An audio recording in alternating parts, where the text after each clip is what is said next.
action heroes are built to look invincible, sculpted silhouettes moving through fire, bullets, and impossible danger with a confidence that never cracks.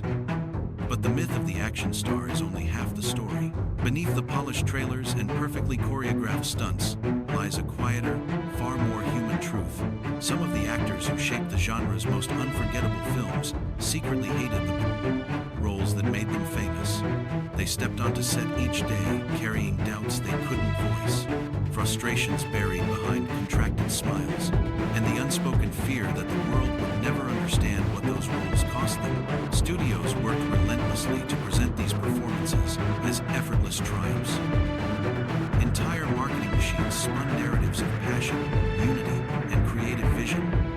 Behind closed doors, however, script pages were rewritten in panic. Tempers flared over artistic disagreements, and actors found themselves trapped inside characters they no longer recognized. Some felt reduced by shallow writing, others were pushed to physical breaking points.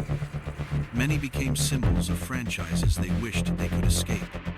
But they endured because contracts demanded it, because careers depended on it, or because they hoped the final product might redeem the turmoil. And for audiences, the illusion held.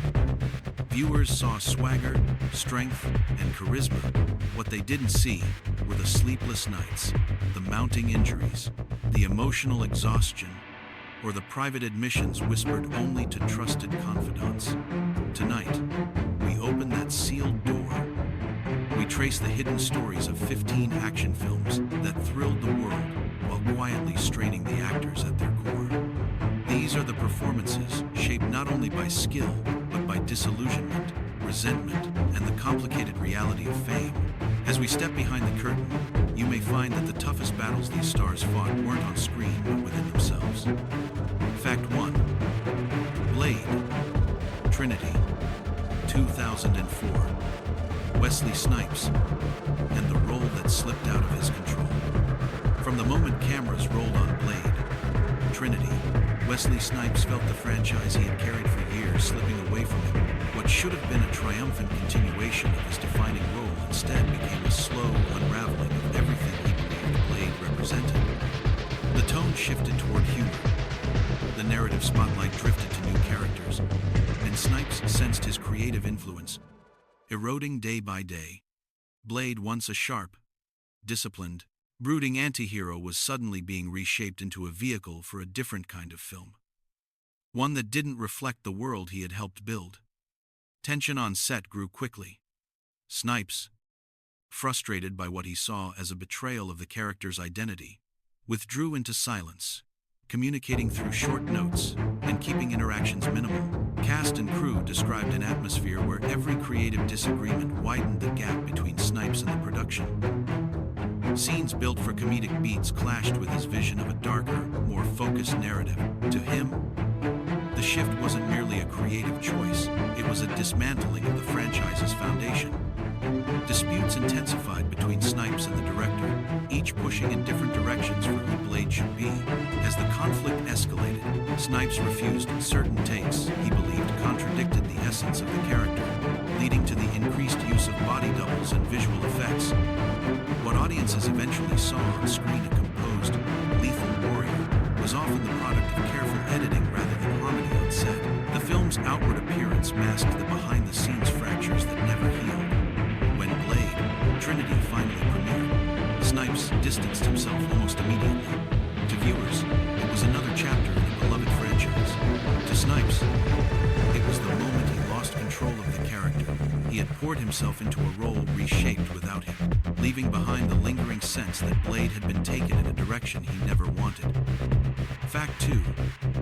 Mad Max. Fury Road, 2015.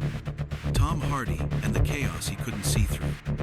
When Tom Hardy arrived in the Namibian desert to film Mad Max, Fury Road, he expected intensity, but not the disorienting creative storm that awaited him. George Miller's filmmaking style was unconventional, relying on visual cues, instinct, and months of action-driven sequences with minimal dialogue. Hardy, who depended on emotional clarity and structured motivation, felt unanchored from the very beginning. Max was a character defined by trauma and silence, yet Hardy struggled to find grounding inside a production that felt more like controlled mayhem than a traditional narrative. The desert only amplified his frustration. Heat distorted the air, sandstorms halted progress, and the practical stunts required endless resets. The crew labored under punishing conditions, pushing heavy machinery across shifting dunes, choreographing explosions with millisecond precision. Amid all this, Hardy questioned the purpose of scenes that seemed disconnected or incomplete. He often described feeling lost inside a film whose logic only existed inside Miller's mind, a mind he couldn't yet decipher.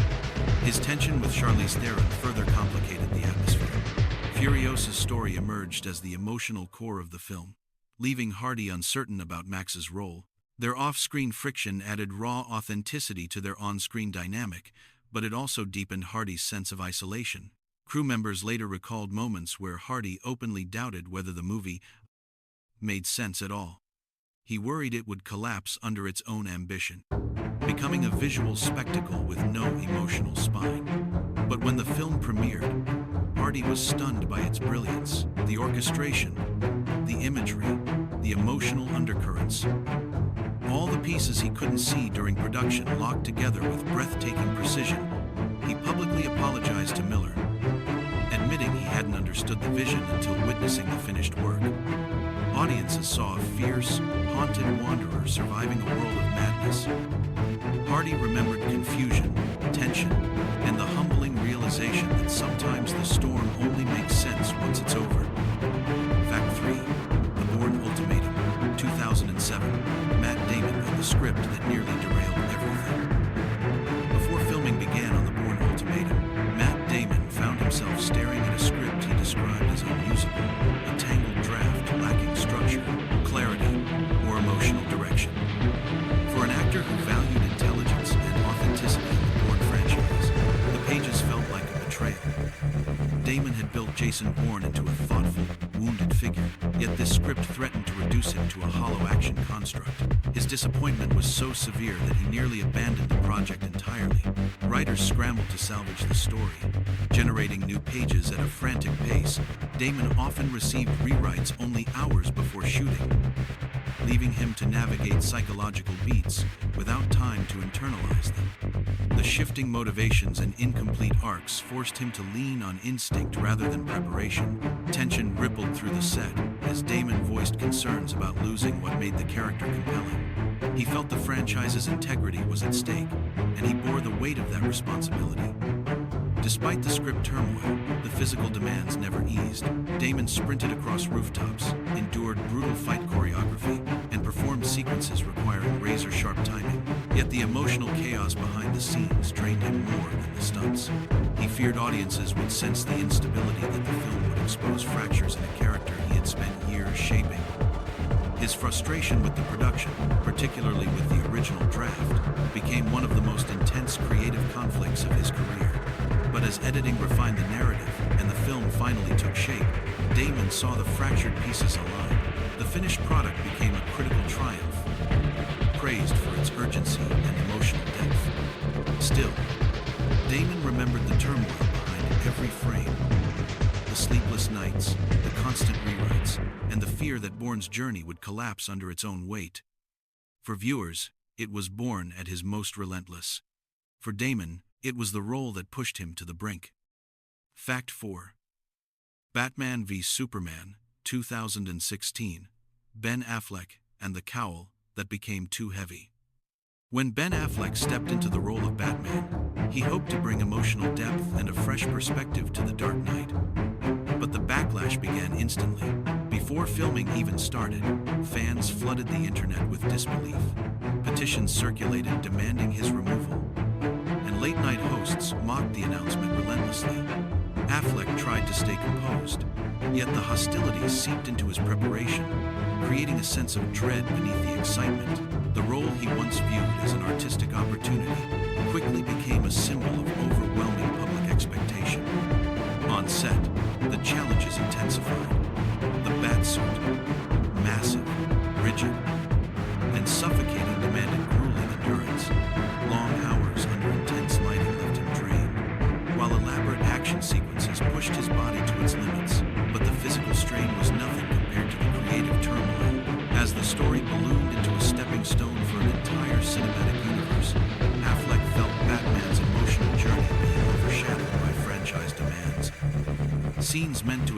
Bruce Wayne's fractured psyche were trimmed or restructured, leaving him increasingly unsure of the character's trajectory.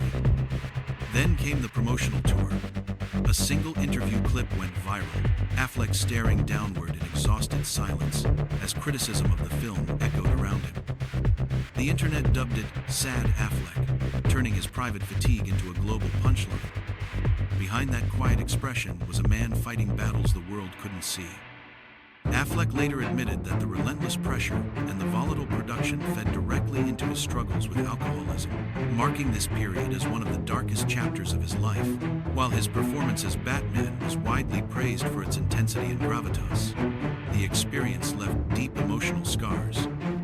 Affleck eventually stepped away from the role entirely, not because he stopped loving Batman, but because continuing meant sacrificing his mental well-being. Audiences saw a hardened vigilante standing against gods and monsters. Affleck remembered a burden that grew heavier every day, one he could no longer carry. Fact 5. Lara Croft, Tomb Raider, 2001. Angelina Jolie and the heroine she couldn't truly feel. Angelina Jolie entered Lara Croft, Tomb Raider, with worldwide expectations pressing against her. Fans believed she was born to play Lara fierce, capable, iconic, but Jolie herself felt an immediate disconnect. The character, built on stylized bravado and video game fantasy, lacked the emotional layers she gravitated toward. Jolie poured herself into the physical preparation, mastering weapons, acrobatics, and combat choreography, yet each day of training pulled her further from the emotional resonance she sought. Lara's world felt slick and hollow, shaped more by spectacle than soul. During filming, that dissonance became impossible to ignore. Scenes emphasized glamorous stunts and exaggerated mythology, often sidelining character development. Jolie tried to infuse vulnerability into moments that begged for it, but the script rarely offered room for nuance. Promotional materials reinforced the disconnect, spotlighting her appearance rather than her performance. She began to feel as though she was portraying an image rather than a person, a fantasy avatar, instead of a woman with motivations and inner conflict. Compounding the strain was Jolie's turbulent personal life during production. Filming across continents under relentless schedules left her emotionally taxed, amplifying her frustration with the role. She delivered every stunt with precision, yet inside she felt increasingly detached. The sequel only cemented that sense of creative emptiness. Though she returned out of professionalism, she carried no desire to continue Lara's story afterward. Years later, Jolie reflected openly on how little she connected with the character. While audiences celebrated her portrayal as a defining action heroine of the early 2000s, Jolie remembered a role that felt strangely distant, one she executed flawlessly but never fully inhabited. To her, Lara Croft was a performance built from muscle and discipline, not heart. Fact 6. Spectre, 2015. Daniel Craig and the bond who finally broke him. By the time Daniel Craig arrived on the set of Spectre, he carried the accumulated weight of nearly a decade spent inside James Bond's uncompromising world. His body had endured endless combat scenes, brutal stunt work, and injuries that never fully healed. A torn knee, persistent pain, and months of limited mobility plagued him as he prepared for yet another demanding production. Craig pushed through the pain, but each movement reminded him that Bond had taken more from him physically than he ever expected. The emotional toll ran just as deep. Following the monumental success of Skyfall, the pressure to deliver an equally groundbreaking sequel grew immense. The script shifted constantly, undergoing rewrites even as cameras rolled. Craig often filmed scenes without knowing how they would fit into the final narrative. Fueling frustration and uncertainty, he struggled to access Bond's emotional rhythm amid the chaos, feeling the character's guarded stoicism tightening around him like a cage. Off camera, Craig felt increasingly isolated. Bond's persona, cold, efficient, emotionally detached, seeped into his psyche. He spoke candidly about the loneliness of living inside a character defined by trauma and violence. As the production dragged on, his exhaustion hardened into resentment. When asked whether he would return for another film, His infamous line, "I'd rather slash my wrists," wasn't exaggeration. It was the honest exhaustion of a man pushed past his limits. Though Craig ultimately delivered another commanding performance, Spectre marked the moment Bond stopped being a role and became a burden. Audiences saw elegance, precision, and lethal charm. Craig remembered grueling injury, emotional fatigue, and the realization that even icons can reach a breaking point. Fact 7. Speed 2, 1997. Sandra Bullock and the sequel she knew was sinking. Sandra Bullock returned for Speed 2 not out of creative passion, but because a separate project she cared about hinged on her participation. From her first day on set, she sensed the magic of the original Speed had evaporated. The tight, relentless momentum of a bus hurtling through Los Angeles had been replaced by a cruise ship drifting slowly across the Caribbean, a premise that felt fundamentally incompatible with the adrenaline-driven spirit of the franchise. Bullock felt the tension immediately. The sequel was missing its heart, its urgency, and its grounding character dynamics. Throughout filming, Bullock tried to breathe life into Annie Porter, but the script offered little support. Annie had once been relatable and spirited. Now she was pulled into a plotline devoid of stakes or emotional resonance. Scenes leaned into forced humor and contrived danger, leaving Bullock battling a story that never found its footing. She pushed herself to remain upbeat, but the disconnect between her instincts and the material grew sharper with each passing day. Logistical challenges only added to her frustration. Shooting on a massive ocean liner meant constant delays, complex setups, and unpredictable conditions. Resetting scenes took hours, breaking momentum and exhausting both cast and crew. Bullock endured long days under scorching heat and mechanical noise, all while sensing the film drifting further from what fans loved about the original. Even promotional duties became uncomfortable, as she struggled to speak enthusiastically about a project she feared would disappoint. When the film finally premiered and met immediate backlash, Bullock wasn't surprised. She later spoke openly about regretting the role, acknowledging she had known early on the movie lacked the essential spark of its predecessor. While audiences watched a high-seas adventure, Bullock remembered a creative struggle, a compromised choice, and the uneasy feeling of steering a sequel destined to sink from the start. Fact 8. Alien. Resurrection. 1997. Winona Ryder and the character. Lost in a strange new tone, Winona Ryder joined Alien. Resurrection with the hope of contributing to a franchise celebrated for its atmosphere, psychological depth, and slow-burning terror. But from the moment production began, she realized this film operated in a vastly different world. Her character, Call a synthetic with mysterious motives, was built on intriguing ideas but undermined by contradictory writing. Ryder tried to find an emotional anchor for Call, but the shifting motivations and uneven tone left her struggling to understand who the character truly was. Director Jean-Pierre Jeunet's surreal, eccentric style only deepened the disconnect. Instead of the oppressive dread that defined the Alien universe, the film blended dark humor, bizarre creature concepts, and heightened visual flourishes that felt almost whimsical. Ryder admired Jonet's artistic flair, yet she couldn't reconcile it with the grounded fear and psychological nuance she believed the story required. Scenes oscillated between grotesque tension and offbeat comedy, leaving her uncertain how to calibrate her performance. Working alongside Sigourney Weaver was a highlight, but even Weaver acknowledged the film's unpredictable identity. Ryder often felt isolated within the narrative, performing in sequences that felt more like experimental sketches than cohesive storytelling. She attempted to inject sincerity and vulnerability into Call, but the script frequently pulled the character in conflicting directions, diluting any emotional momentum she tried to build. Years later, Ryder admitted she never fully understood the film's intentions.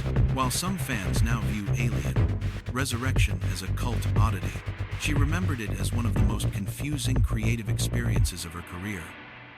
Audiences saw a mysterious android navigating a hybrid world of horror and satire. Ryder remembered a role undermined by tonal contradictions and a story she could never quite grasp, no matter how hard she tried. Fact 9. Sonja, 1985, Arnold Schwarzenegger, and the film he never wanted to lead. Arnold Schwarzenegger signed on to Red Sonja, believing he would make a brief appearance, a supporting role, meant to enhance the world of the film, not define it. But as production moved forward, he discovered the studio had other plans.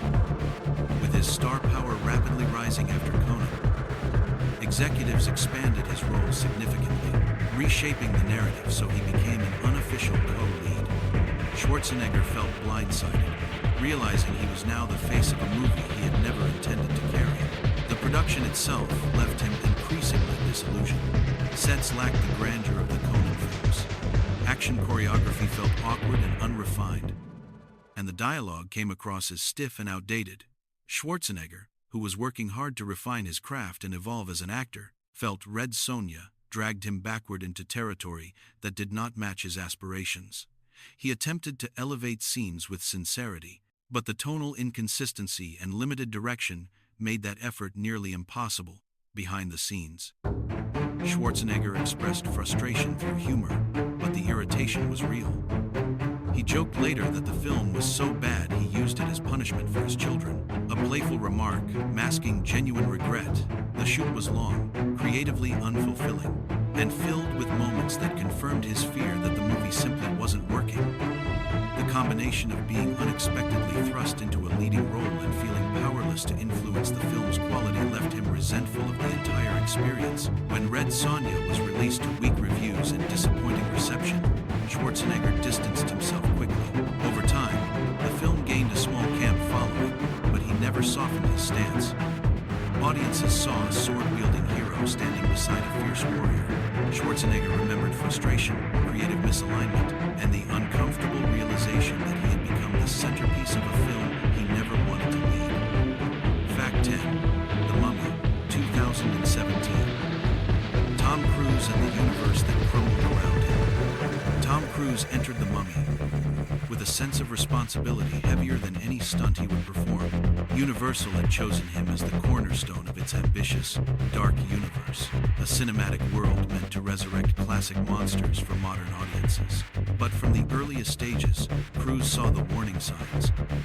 The script shifted constantly, struggling to balance horror, action, mythology, and franchise building all at once. Scenes were rewritten on the fly, tones shifted unpredictably, and the film's identity felt like a moving target. Cruise, accustomed to precision and clear creative vision, found himself inside a project losing cohesion by the day. His involvement deepened out of necessity. Rather than dictating direction, Cruise stepped in to stabilize a narrative that seemed structurally fragile. He pushed for stronger character motivations, cleaner emotional logic, and action sequences grounded in purpose rather than spectacle. Yet each adjustment revealed deeper fractures within the story. The film was attempting to launch an entire universe before properly telling its own tale. That imbalance became the cinematic equivalent of building a skyscraper on sand. Meanwhile, the physical demands were relentless. The zero-gravity airplane crash sequence required repeated flights inside a nose-diving aircraft, leaving cast and crew disoriented and nauseated. Cruise, always committed to authenticity, endured the punishing environment with characteristic intensity. But even he recognized that the spectacle overshadowed the story's heart.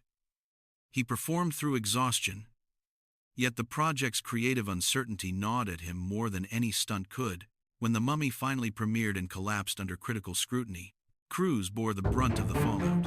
Audiences saw a supernatural adventure packed with action and chaos.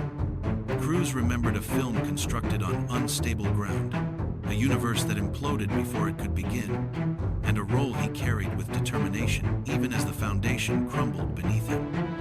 Fact 11. Street Fighter 1994. Jean-Claude Van Damme and the chaos that consumed the production.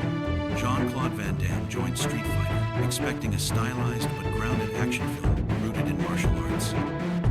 Instead, he found himself inside a production driven more by toy sales, studio mandates, and last-minute rewrites than by coherent storytelling. From day one, he sensed the tone was wildly off.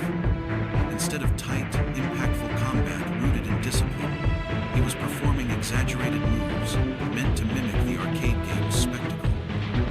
dissonance frustrated him deeply. It felt like his strengths as a martial artist were being wasted on choreography that lacked authenticity. Compounding the chaos was Van Damme's spiraling cocaine addiction, which consumed both his energy and his focus. He frequently arrived late, left unexpectedly, or missed shooting days entirely. The crew was forced to rearrange schedules, rewrite scenes, and shoot around his absence. What should have been a controlled, disciplined performance became a scramble to capture usable footage. The instability fed Van Damme's own anxieties, creating a loop of tension that permeated the entire set. The script offered little relief. Dialogue felt cartoonish, character arcs were inconsistent, and dramatic beats clashed with the film's campy tone. Van Damme struggled to take Colonel Guile seriously, within a narrative he believed lacked credibility. Attempts to elevate the material were met with limitations, imposed by budget, time, and studio interference. The more he pushed against the film's irreverent identity, the more alienated he felt from the project.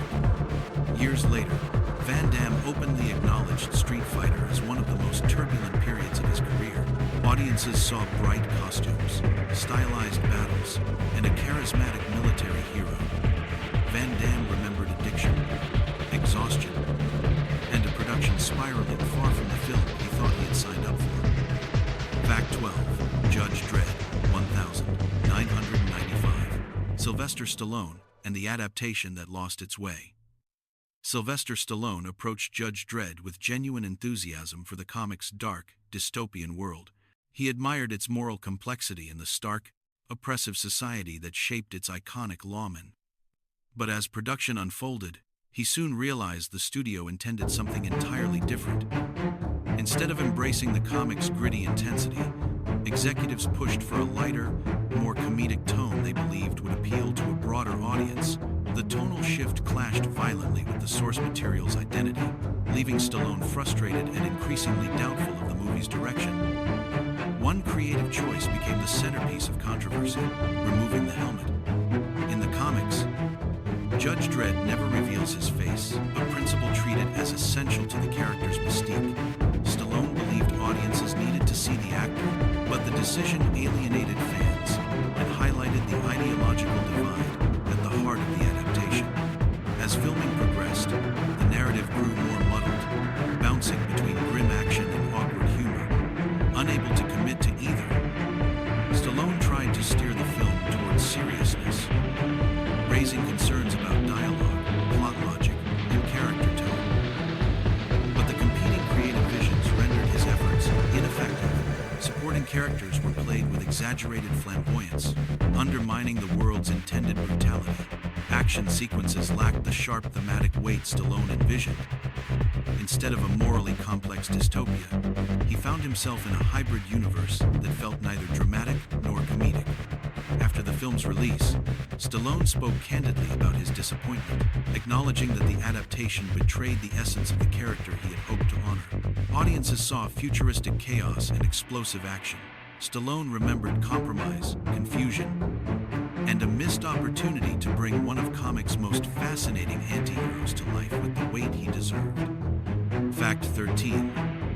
Elektra, 2005. Jennifer Garner and the role she performed without belief. Jennifer Garner stepped into Elektra, not with excitement, but with obligation.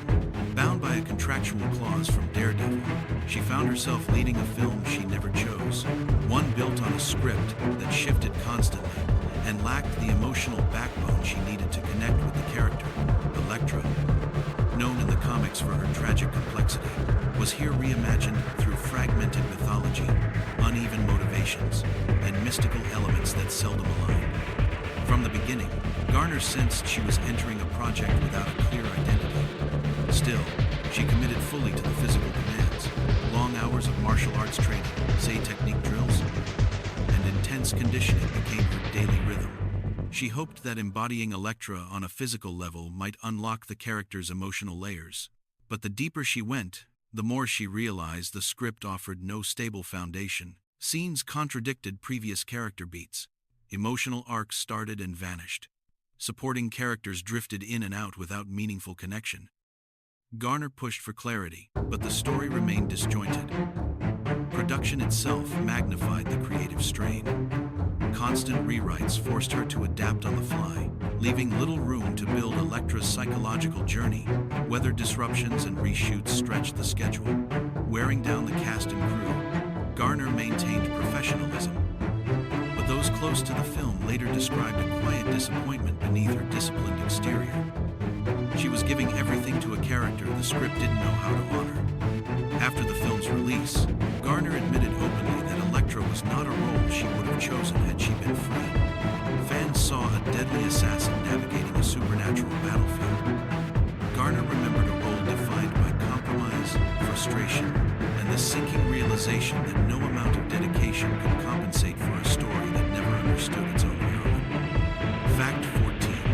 Catwoman, 2004. Halle Berry and the film she refused to defend. When Halle Berry signed on for Catwoman, she hoped to portray a character rich with moral ambiguity, sensual power, and emotional depth. Instead, she stepped into a production that departed entirely from the legacy of Selina Kyle. The script presented a new protagonist with a disconnected mythology, battling a cosmetics conspiracy rather than exploring the psychological tension at the heart of the Catwoman archetype. Berry sensed immediately that the story lacked grounding, coherence, and respect for the source material. Her dedication to the physical performance never wavered. Berry trained rigorously, mastering whipwork, acrobatic movement, and the feline athleticism the role demanded. But the emotional substance she searched for remained elusive. Scenes alternated between camp and melodrama, undermining attempts at genuine character development. The costumes stylized, exposed, and designed for spectacle symbolized the wider problem. The film prioritized aesthetics over authenticity. Berry pushed to add depth, but the tone continually slipped from her grasp. As shooting progressed, Berry grew increasingly aware of the widening chasm between her intentions and the film's execution.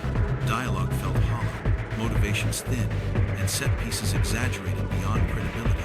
Even promotional duties made her uneasy. She found herself praising a project she knew had spiraled too far from the character's iconic identity. Each interview reinforced her internal conflict. She had worked tirelessly, but the film simply wasn't worthy of the character or her craft. After its release and subsequent critical collapse, Berry confronted the failure directly. She accepted her Razzie Award in person, acknowledging with humor and unmistakable honesty how deeply she disliked the film. Audiences saw a hyper-stylized vigilante prowling neon-lit rooftops. Berry remembered a role shaped by misdirection, artistic compromise, and the painful awareness that she had been placed at the center of a film she could never believe in. Fact 15. X-Men: The Last Stand, 2006. Hugh Jackman and the Wolverine who lost his depth. Hugh Jackman's Wolverine had always been defined by internal conflict, his grief, rage, loyalty, and fragile humanity. But The Last Stand emerged from turbulent circumstances. A rushed production, a change of directors, and a script packed with intersecting storylines that left little room for emotional nuance. Jackman entered the film, eager to continue exploring Wolverine's tortured psyche, yet quickly realized the narrative had shifted away from character-driven storytelling toward large-scale spectacle. Key emotional arcs, especially Wolverine's connection to Jean Grey, were compressed into moments too brief to carry weight. Jackman tried to infuse these scenes with raw intensity, but the pace of the production allowed little time to build the internal struggle that had shaped Wolverine's earlier films. The result was a character pushed into the role of action centerpiece rather than moral anchor. Jackman felt the soul of Wolverine slipping beneath explosions and fast-moving plot threads. Physically, the role demanded even more than before. Relentless training sessions, extended fight choreography, and long days in heavy prosthetics left Jackman exhausted. Yet the emotional fatigue weighed heavier. He sensed Wolverine being reshaped into a broader action hero, stripped of the vulnerability that had made him resonate with audiences. Creative decisions felt rushed, leaving him with the uneasy knowledge that the character's arc was being compromised. Though The Last Stand performed well financially, Jackman later admitted it left him dissatisfied. It wasn't until years later, with Logan, that he felt he reclaimed the depth and tragedy Wolverine deserved. Audiences saw claws, fury, and sacrifice. Jackman remembered a character diminished by haste, a role fought through with determination but shadowed by the loss of the complexity he cherished. Bonus fact: Die Hard, 1988. Bruce Willis and the role that terrified him into greatness. Before Die Hard rewrote the rules of action cinema, Bruce Willis stepped onto set carrying a burden no one could see. At the time, he was best known for light comedic roles, and the public made their doubts painfully clear. Critics mocked the casting, audiences scoffed, and industry insiders predicted the film would collapse under the weight of a lead actor they believed lacked the grit to anchor an explosive thriller. Willis felt that skepticism deeply. He entered production not with confidence, but with the fear that he might embarrass himself on a grand scale. The physical demands of the role only magnified that anxiety. Scenes required him to crawl through jagged metal ducts, sprint across debris-filled floors, and perform heavy stunt work with minimal protection. One explosion reverberated so violently that it permanently damaged his hearing, an injury he carried for the rest of his life. Long nights of shooting left him exhausted, bruised, and questioning whether he could embody a hero who was supposed to be both vulnerable and relentless. Off camera, he confessed to friends that he felt overwhelmed, convinced he was failing a test. The entire world was watching. Studio pressure tightened the noose. Early marketing materials downplayed his involvement, even hiding his face on posters to avoid backlash. The message was unmistakable. The studio didn't trust him as an action star. That realization cut deeply, fueling his insecurities while forcing him to mask them with forced optimism during press interactions. Yet the vulnerability he carried inwardly seeped into John McClane, making him feel achingly human rather than polished or invincible. When Die Hard premiered to roaring acclaim, Willis was stunned. Critics celebrated his raw, grounded portrayal. Audiences embraced the film as a revelation. But behind the triumph was a man who had nearly been undone by doubt, exhaustion, and a role he feared would destroy him. For viewers, McClane became an icon. For Willis, the journey remained a reminder that greatness often emerges from fear and from battles fought in silence behind the curtain.